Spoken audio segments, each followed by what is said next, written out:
Mulan natin dito kay Win Gatchalian. Oy, Win Gatchalian. O ano daw ang kwento niya kung paano daw siya napili maging Senate President. Tuwan-tuwa siya kasi siya daw napili. Tanga.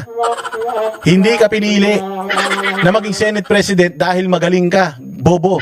Kaya ka pinili maging Senate President dahil para kang si Arn Arn. Yung puppet ni Arnold Clavio, lahat ng gusto niyang ipagawa doon sa puppet, ginagawa niya. Ginagawa ng puppet. Ikaw ang Arn-Arn ni Tito Soto. Kaya nga ang Senate Pro Tempore si Tito Soto. Kasi si Tito Soto pa rin ang magpapatakbo dyan sa Senado. Ganyan din naman dyan sa Kongreso eh. Akala nyo si Boji D ang Speaker of the House? Hindi. Ang Speaker, ang talagang totoong Speaker dyan, si Sandro Marcos. Dami lang yan, dami. Puppet lang yan si Boji D. Eto rin, puppet. Ano mo, tuwan-tuwa ka sa sarili mo, Gatchalian? Iniwan ka nga ng syota mo eh, dahil wala kang kwentang tao. Tapos sasabihin mo, pinili ka ng mga kapwa mo senador dahil magaling ka. Ulul, kung magaling ka, hindi ka iniwan ng syota mo at pinagpalit ka sa iba. Ibig sabihin, wala kang galing, wala kang tino. Nagsasasabi mo, kaya ka inilagay dyan kasi alam nila tanga ka. Parang clay yung utak mo. Kung anong gusto nilang hulma, yun ang hulma ng ulo mo. Pag sinabi nila sa'yo, gawin mo to, kita mo, nag-post ka sa social media mo, sinabi mo sa social media mo, you need 16 to impeach. Putang ina, tapos biglang tinake down mo. Tapos ngayon, sinasabi nyo 15 na lang. O kita mo, wala kang sariling desisyon. Bakit? Kasi aso ka na, isa ka lang puppet, wala kang legacy na iiwan. Kasi alam mo sa sarili mo na inilagay ka dyan, hindi naman dahil competent ka, inilagay ka dyan kasi nga masyado kang mabait. Pag masyado mabait, alam natin, ano yan, masunurin yan. At minsan yung sobrang masunurin, tanga yan. O marami akong ganyan kaklase na nag-aaral ako sa high school at saka sa college. Nag-aaral ako ng college, ang ginagawa ko, yung pinakatanga kong kaibigan, dahil mukha akong siga eh. Yung pinakatanga kong kakaklase, kakaibiganin ko yan. Siyempre matutuwa siya. Uy, talaga kinakaibigan mo ko. Oo, akong bahala sa'yo. Ulpihin ko lahat ng aapi sa'yo. Ito yung notebook ko, isulat mo lahat ng sulat ng teacher ha. Iuwi mo na lang yung notebook ko, kopyahin mo na lang sa bahay nyo. Ganun ang ginagawa ko dati. Oo, kumbaga, pinili kita kasi tanga ka. Kaya kitang utuin para gawin mo yung mga bagay na gusto kong gawin sa sarili ko. Ganun ang ginagawa sa ni Tito Soto. O kunyari, kaibigan ka niya, kunyari inilagay ka niya dyan, tuwan-tuwa ka, pero ang hindi mo alam, putsang ina, pinasusulat ka lang niya. Pinasusunod ka lang niya sa mga gusto niyang gawin. Binubuli ka. Tapos tuwan-tuwa ka naman. O pakinggan natin kung paano daw siya napili bilang Speaker of the House. Come up, sir, yung idea that you will be the next Senate President. I think lumabas yan nung nagsalita si Senator Kiko Pangilinan, si Senator Ping Lacson, Senator... Di ba? Nung nagsalita si Pangilinan, nagsalita si Lacson, nagsalita si ganito si ganyan, bakit sa'yo binigay? Pwedeng ibigay kay Lacson yan. Bakit sa'yo binigay? Alam nila sasablay eh. Alam nila na ito na yung huling pagkakataon, ito na yung huling panahon. At yung gagawin nila kay Inday Sara, ayaw nila na sila yung leader dyan sa Senado kapag nangyari yan. Yung pambababoy nila sa konstitusyon, ayaw nila na sila yung nandiyan dyan. Gusto nila ikaw kasi tanga ka eh. So ngayon, kapag ka ang Senado may ginawang mga kabalbalan, nabola ka nila, ito ang ipatupad mo. Tapos sinunod mo dahil bobo ka. Maniwala ka, pag lumabag ka sa batas, nagsampas ng kaso sa korte, ikaw ang kakasuhan. Bakit? Kasi ikaw yung decision maker eh. Ikaw ang Senate President. So kung itong plano nyong gawin na napababain yung numero para ma-impeach yung VP Sara, napakadelikado niyan, Win Gatchalian. Kapag sumunod ka diyan at sinabi ng Korte Suprema, yan ang pinatupad mo at sinabi ng Korte Suprema na mali yan, lumabag ka sa batas, pwede kang makulong. Sino makukulong? Si Lacson? Hindi. Si Tito? Hindi. Si Pangilinan? Hindi. Sino makukulong? Ikaw. Bakit? Kasi tanga ka. Kasi alam mo na yung tama, sumunod ka sa mali.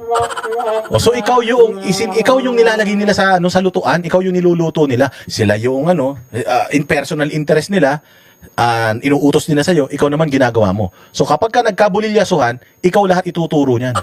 Tapos ikaw, itinutos mo eh. Sasabihin lang nila, paano iutos ko? Senate President ka. May Senate President bang nauutusan? Pag Senate President ka, ikaw mag-uutos. Gaganunin ka lang nila eh. Yung ginagawa nila ngayon na political maneuvering, ganun din ang gagawin nila sa'yo. Magre-reklamo ka, pag nagreklamo ka, kakasuhan ka.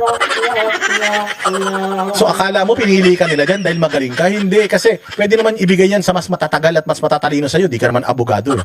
Pwede naman kunin niya ni Kiko Pangilinan eh. Ba't hindi kinuha ni Kiko Pangilinan? Alam ni Kiko Pangilinan yan eh. Nagagawa sila ng katarantaduhan at pag gumawa sila ng katarantaduhan kung sino ang pinuno ng Senado, siya ang lulubog. O, pwede naman kunin ulit yun ni Mig Sibiri. Pwede naman kunin yan ulit ni Tito Soto. Pwede naman kunin yan ni Ping Lacson bilang bilang favorite niya si Ping Lacson. Pero alam nila na papunta na sa impyerno ang Senado na yan, kaya nilagay ka nila diyan para pag naghanap ng sisisihin yung otoridad at yung mga tao, ituturo ka lang nila, Senate pro tempore lang ako siya Senate President. Ay, majority floor director lang ako siyang Senate President. Kaya mag-ingat kagat siya diyan. Proud na proud ka sa sarili mo, akala mo, ang galing-galing mo, hindi. Kaya kanila pinili, nung namimili sila Tito Soto at saka sila Bongbong, kung sino ang ilalagay nila dyan, namili sila kung sino yung pinakatanga. Nung nakita nila, sino ba mga pinakauhugin dito, pinakalugain dito, at pinakawalang utak, namili sila Putang ina, ikaw ang first honor ng mga tanga dyan. Kaya inilagay ka nila dyan. Kasi nga, ikaw yung pwede nilang utos-utusan. Inutil. Tito Soto, napag-usapan ng grupo na they wanted a leader who can bring back the Senate back to its work. No? So, and they also talked about someone na unifying. Unifying ka? Paano ka naging unifying? Kung unifying ka, sana napapasok mo lahat. 'Di ba? Sana nung Senate President, acting Senate President ka, sana nakapag-reach out ka sa kanila, bawat isa, at sana nahikayat mo silang lahat na suportahan ka. Hindi. Kailangan nyo pa ng NBI. Kailangan nyo pa ng PNP. Kailangan nyo pa na sandamukal na mga fake news peddler, na mga troll army at na mga media. Para lang diyan sa katarantaduhan ninyong pangaagaw ng kapangyarihan nung nakaraan na ginawa ninyo. Kung talagang unifying ka, sana naimbita mo silang lahat at sana masaya sila. Hindi. Tanga ka lang. Hindi ka unifying, sir. Tanga ka lang, kaya ka nila nilagay dyan. At kaibigan ng marami. And over the past naman, in both aisles, marami tayong kaibigan. So, doon lumabas. Sana nakipagkaibigan ka na lang. Sana ikaw na ang most friendly. Hindi ka naman pala most intelligent Most friendly ka lang naman pala dapat ang inilalagay dyan sa Senado yung pinakamatalino, hindi yung pinakamabait. Tanga ka talaga Diyan pa lang, kabobohan na yung sinasabi mo Kaya ako inilagay dito dahil ako ang pinakamatinik sa amin lahat. Ako ang pinakamatalino, ako ang pinakamagaling sa math.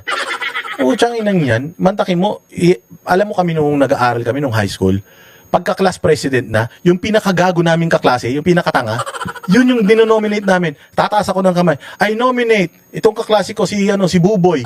I nominate Buboy to be president. Tawanan lahat ng kaklase namin yan. Tawanan lahat yan. Tapos, lahat kami magbabarkada, pagka botohan na, taasan kami ng kamay. Puta na nanalong president sa class president namin, yung pinakauhugin sa amin. Yung batok-batokan namin, siya yung ginagawa naming class president. Kasi pag siya yung class president, pag wala yung teacher, siya yung bantay Pucha, yes, appear. Labas muna kami, balik na lang kami mamaya. Ganun ang ginagawa. Ako napakabuli ko nung nag-aaral ako Ganyan kami, ganyan ang ginawa sa'yo. Wingat yan. Minsan nga, ilalagay pa namin sa sergeant at arms the floor is now open.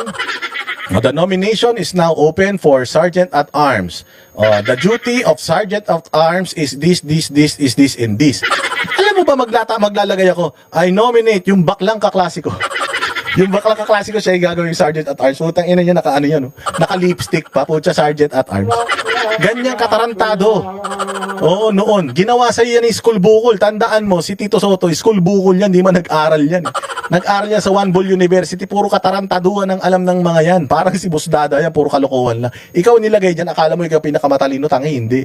Ikaw yung pinaka nakakatawa sa grupo nyo, maniwala ka. Yung ating pangalan. Umuo ka ba agad, sir? O may hesitation? I told them that, of course, I serve at the pleasure of my colleagues. Kung tingin nila makakatulong tayo sa institution, I'm ready to serve. Kasi matagal na rin tayo dito. I've been working here for 10 years. Tingnan mo kung gaano katanga.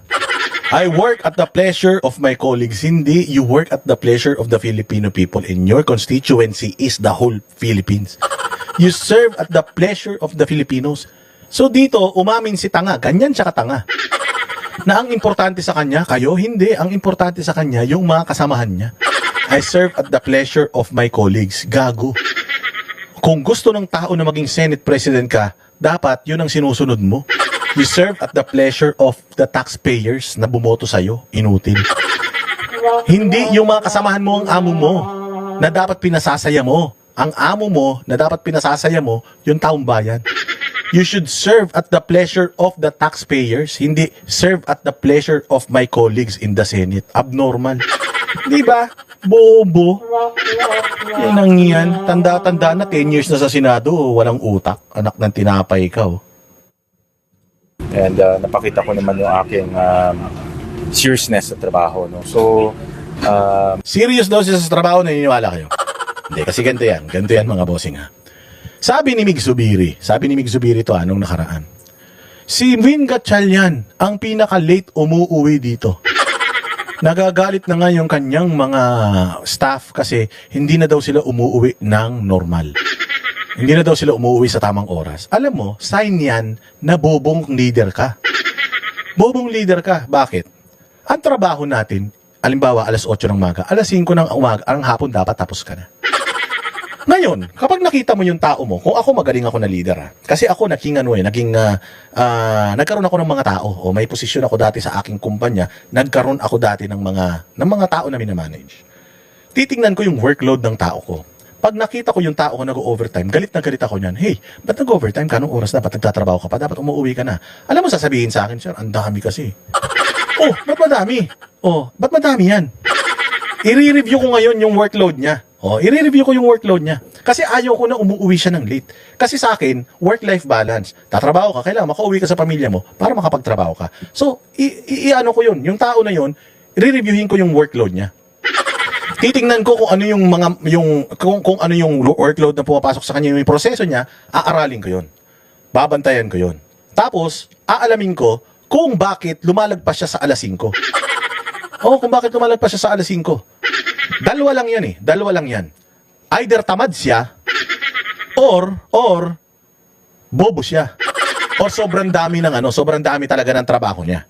So, ang gagawin ko para makauwi siya ng alas 5, aaralin ko. Titingnan ko ngayon. Alas 8 ng umaga, ilan oras lang ang break namin? Meron lang kaming 2 15-minute break at saka isang 1-hour lunch break. So, meron lang kaming 1.5 hours na break ka. Titingnan ko yung work, babantayan ko ng mga emails, babantayan ko yung productivity niya. Putangin na niya, pag nakita ko alas 9, nagmo-Mobile Legend niya, tatadyakan ko yan.